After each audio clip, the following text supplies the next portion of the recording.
Hello everyone, আমি Nandini. Welcome back to my another mini blog. আজকে হচ্ছে শ্রাবণ মাসের শেষ সোমবার।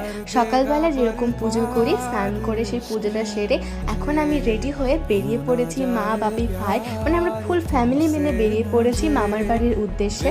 আমার মামার বাড়ি হচ্ছে খুশকিরা। বাড়িতেই বড় করে শিব পুজোর আয়োজন করেছে, আর সেটাই অ্যাটেন্ড করতে যাচ্ছি। রামপুরহাট থেকে বেরিয়েছিলাম 1:30টার সময়, আর এখানে পৌঁছে যায় ওই 3টের আগে।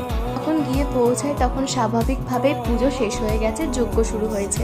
যজ্ঞ, আরতি সব কিছু দেখলাম। বড় করে খাবার ব্যবস্থাও ছিল, কিন্তু আমার যেহেতু সোমবার তাই আমি অন্ন খেতে পারবো না। বাকি মিষ্টি তরকারি এগুলো একটু করে খেয়েছি। মাঝে একবার সব ভাই বোনরা মিলে প্রেত কথা চালিয়েছিলাম, কিন্তু মা আসার পর বকা দেওয়ার পর সব বন্ধ হয়ে যায় আর আমি ঘুমিয়ে পড়ি। ঘুম থেকে ওঠার পরে সুন্দর ভিউটা দেখতে দেখতে হয়ে যায় বাড়ি যাওয়ার সময়, তাই বেরিয়ে পড়ি। আর আমি গাড়িতে গেছিলামও ঘুমোতে ঘুমোতে, আর আসিও ঘুমোতে ঘুমোতে। বাই।